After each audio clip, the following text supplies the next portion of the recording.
então a reação de Paulo quando ele sentiu a fisgada da estaca, quando a dor começou.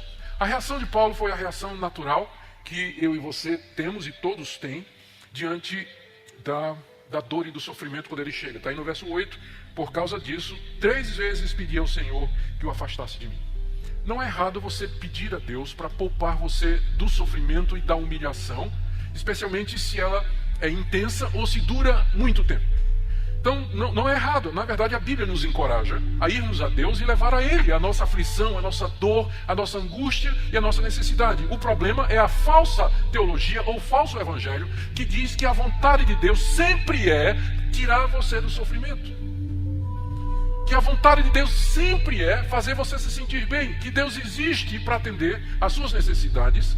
Que Deus existe para fazer você viver feliz. Esse é o problema. Então, não é errado orar como Paulo. Porque o próprio Senhor Jesus orou no Getsemane de forma semelhante, diante da perspectiva da cruz. E essa é uma coisa que nós aprendemos. A segunda coisa que a gente aprende aqui a respeito de oração é que nem sempre Deus responde da primeira vez. Estou falando repetindo um pouquinho do que eu disse na primeira mensagem a respeito do silêncio de Deus. Imagina a cena, a estaca entrou, Paulo sentiu, curvou-se diante de Deus e clama: ó Deus, essa dor é insuportável, eu estou sendo humilhado aqui, Senhor. Senhor, afasta de mim, tira de mim esse cálice, se ele fosse usar a mesma linguagem do seu Salvador. Afasta de mim esse sofrimento, ó Deus. Deus, nada, silêncio total, resposta nenhuma, nada. Que diferença, né? De ter estado lá na própria presença de Deus. Lá ele ouviu coisas que ele não podia dizer, ele não pediu por isso, e agora quando ele pede, ele não ouve nada.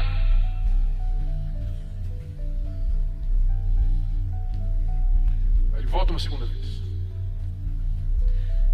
E segunda vez: Pai, eu estou sofrendo, já te pedi uma primeira vez, já orei, já insisti, já me clamei diante de ti, eu estou em dor aqui, Senhor, insuportável, estou sendo humilhado. Por favor, afasta de mim esse mensageiro que me esbofeteia, que me humilha, essa dor como uma estaca na minha carne. Nada. Silêncio. Mais completo silêncio. E aí então ele vem pela terceira vez, repetindo as mesmas palavras: afasta de mim, afasta de mim. E aqui aprendemos mais uma coisa, terceiro ponto nessa passagem aqui, nesse versículo. Aprendemos que Deus nem sempre responde.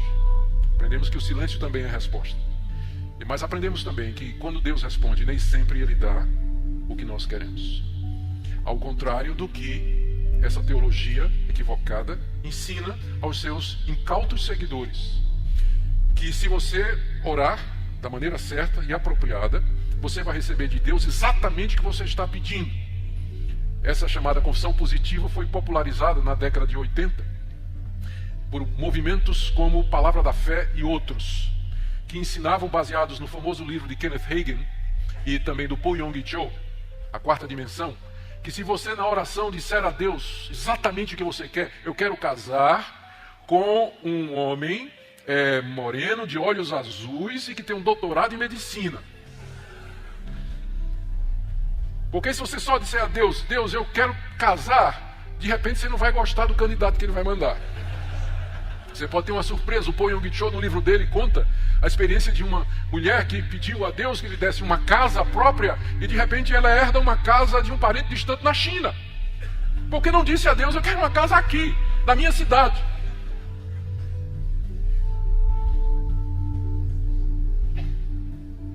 Mas aqui você tem o grande apóstolo Paulo insistindo com Deus num pedido, pedindo uma coisa específica a Deus, e Deus simplesmente diz: não vou dar, não dou. Eu sempre tenho refletido numa frase que eu ouvi, eu não me recordo mais de quem eu ouvi, depois eu acabei incorporando ao meu pensamento também. É um pensamento que diz assim, que a pior coisa que Deus pode dizer a uma pessoa é: seja feita a tua vontade. Porque, via de regra, nós não sabemos o que pedimos. Se Deus for dar a você exatamente o que você quer, significa que Deus entregou o governo da sua vida a você mesmo. E significa que você vai acabar miserável, infeliz, sofredor, exatamente o oposto do que você queria, porque você não sabe como pedir. Porque você não é Deus, você não sabe o que é melhor em todas as circunstâncias. Por isso é preciso mais fé para você orar dizendo assim: Senhor, seja feita a tua vontade, do que você dizer a Deus, eu quero que aconteça assim, assim, assim e assim. Porque o oposto é o que se passa.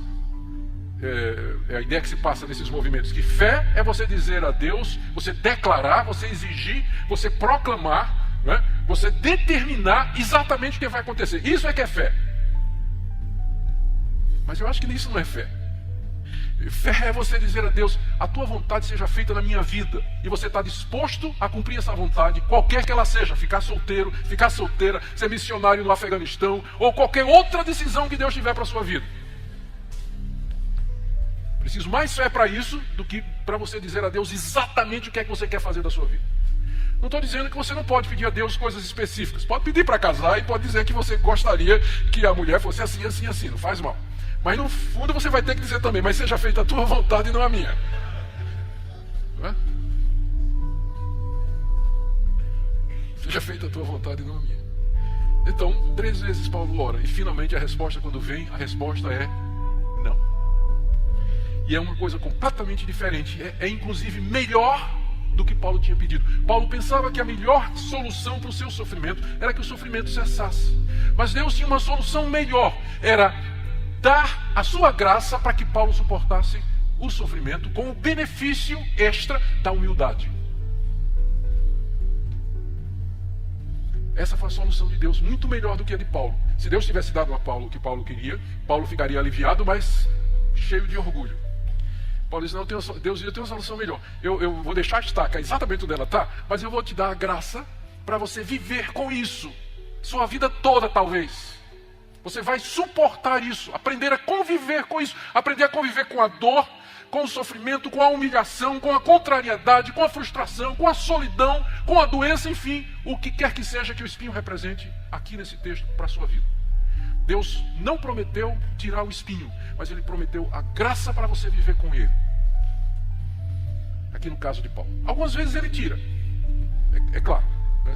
Eu estaria sendo reducionista de toda a mensagem bíblica se eu dissesse que Deus nunca tira. Às vezes Ele livra. Eu penso aqui em vários casos da própria Bíblia em que Deus livrou seus servos de situações terríveis de sofrimento. E a própria história da igreja e a nossa própria experiência. Nós poderíamos narrar experiências em que Deus nos livrou de um sofrimento prolongado, ou até do próprio sofrimento em si. Mas tem vezes que Ele não faz isso. Tem vezes que Ele vai deixar a estaca lá mesmo. Tem vezes em que Ele deixa um mensageiro de Satanás, esse bullying miserável, infernal, nos assediar todo dia. Porque é isso que ele é, o mensageiro de Satanás. É um bullying, não é? E todo mundo sabe o que é sofrer com bullying na escola. Eu fui vítima de bullying quando eu estava eu era gordinho, né, na escola. E eu me lembro bem de um rapaz lá, alto, forte, né, que resolveu me fazer o alvo das suas, do seu assédio. E como eu sofri muito na escola. Agora imagine você passar isso toda a sua vida, aquele bullying te esperando todo dia para te assediar, te humilhar e te fazer sofrer. Era isso que estava acontecendo com Paulo. E é isso que ele pediu a Deus: tira de mim. Deus disse: eu não vou tirar isso da tua vida, mas eu vou te dar graça para que quando Ele te esbofetear, você dizer: oh Deus, obrigado por me lembrar quem eu sou. Obrigado por me lembrar o meu lugar. Obrigado por me lembrar que eu dependo de Ti. 3 vezes. E a resposta foi essa. A resposta de Deus está aí no verso 9. Então, finalmente, né? Deus responde. Depois do silêncio vem a resposta: a minha graça te basta. É só isso que você precisa, Paulo, a minha graça. Você não precisa tanto de alívio, mas você precisa de graça para suportar a dor e o sofrimento. Graça, nós sabemos o que é a ação misericordiosa e não merecida de Deus em nossa vida, nos sustentando, abençoando, guiando, iluminando e, acima de tudo, nos salvando e também nos santificando. É só o que você precisa, é de mim. É só o que você precisa, é de mim, Paulo, de nada mais.